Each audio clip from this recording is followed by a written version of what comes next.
Accident driver ने दारू P रखी थी और है ना उसने 120 की स्पीड भगा ली और जैसे ही उसने मोड़ा ना बैलेंस बिगड़ गया।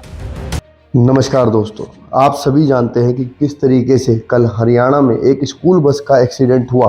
पेड़ से बस टकरा गई और 6 बच्चों की मौत हो गई। ये बहुत ही बड़ा दर्दनाक हादसा है जिसमें कि एक चालक जो सुबह बच्चों को स्कूल ले जाने के लिए बस को चलाना शुरू करता है और वहीं वो चालक पीकर बस को चलाता है और जिस कारण उस बस का एक्सीडेंट हो जाता है। वो बस के ऊपर अपना नियंत्रण खो देता है और वो बस पेड़ से टकरा जाती है। लेकिन आप एक बात और देखिए कि उसने अपनी जान बचाने के लिए खिड़की से कूदकर अपनी जान तो बचाई, लेकिन उन बच्चों के बारे में नहीं सोचा जिन बच्चों को वो लेकर रोज स्कूल जाता था।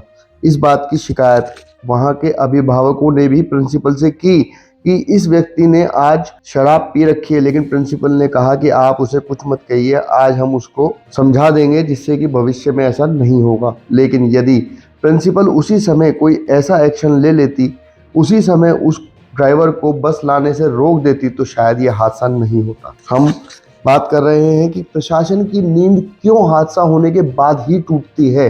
हम सभी जानते हैं कि ऐसे हादसे पहले भी होते आए हैं और हम भगवान से प्रार्थना करते हैं कि ऐसे हादसे भविष्य में ना हो। लेकिन ऐसे हादसे भविष्य में जब ही नहीं होंगे जब हर व्यक्ति जो जिस सीट पर बैठा है वो अपने काम को पूरा करे। यदि डिस्ट्रिक्ट ट्रांसपोर्ट ऑफिसर ने अच्छे से जांच कराई होती तो निश्चित ही ऐसी बसें जो कि फिटनेस में सही नहीं है या फिर हम कहें कि जिन बसों में ड्राइवर की संगीनता इतनी अच्छी नहीं है, उन बसों को पहले ही रोका जा सकता था। बहुत दर्दनाक बात है कि 2 सगे भाइयों का भी इस बस हादसे में निधन हो गया।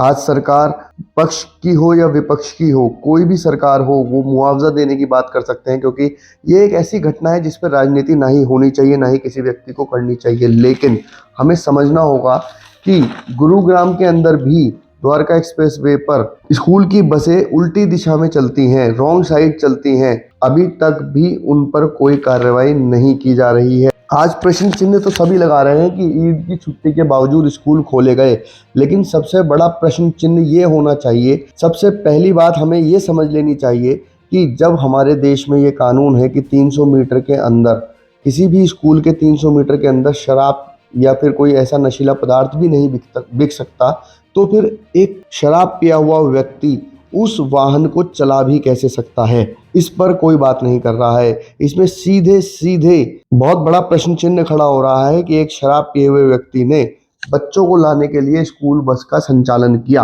अब बात हम आपसे कर रहे हैं कि बताया जा रहा है कि बस की स्पीड 120 की थी। आज के समय में मैन्युफैक्चरिंग कंपनीज, आज के कॉमर्शियल वाहनों की मैन्युफैक्चरिंग कंपनीज, अगर कॉमर्शियल वाहन कोई भी कंपनी बना रही है, 4 व्हीलर, 2 व्हीलर, 7 सीटर, कोई भी गाड़ी आज की डेट में बन रही है, उसकी स्पीड की लिमिट को रोका जाता है, उसकी स्पीड की लिमिट बांध दी जाती है।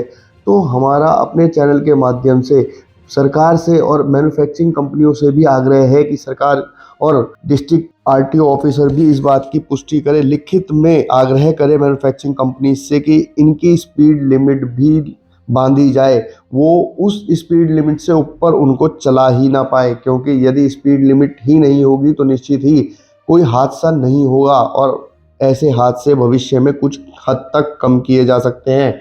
सही मायनों में हर किसी का अपना सोचने का नजरिया होता है, किसी के लिए कोई जिम्मेदार है, किसी के लिए कोई जिम्मेदार है, कोई किसी को विफल मान रहा है, कोई किसी को विफल मान रहा है। लेकिन सबसे बड़ी बात यह है कि आज के समय में जिन बच्चों के परिवारों से विदाई हुई है, उस परिवार की सबसे बड़ी दुविधा है कि वो अपने आने वाले समय में किस तरीके से अपने आप को संभालेंगे, क्योंकि ये हादसा आज सब भूल सकते हैं, कल भूल जाएंगे, लेकिन वो परिवार को भूलने के लिए कई साल लग जाएंगे। बल्कि हम कहें कि ऐसे हादसे नहीं होने चाहिए। आपको क्या लगता है कि इस पूरे हादसे के लिए, आपने ये पूरा प्रकरण कल से अब तक देखा, इसके लिए आपकी निगाह में कौन जिम्मेदार है? आप कमेंट में ज़रूर लिखकर बताएं कि इस हादसे के लिए आप किसे जिम्मेदार मानते हैं। इसके लिए हमारे चैनल को सब्सक्राइब करें, वीडियो को ज़्यादा से ज़्यादा शेयर करें और हमारे साथ बने रहें। धन्यवाद।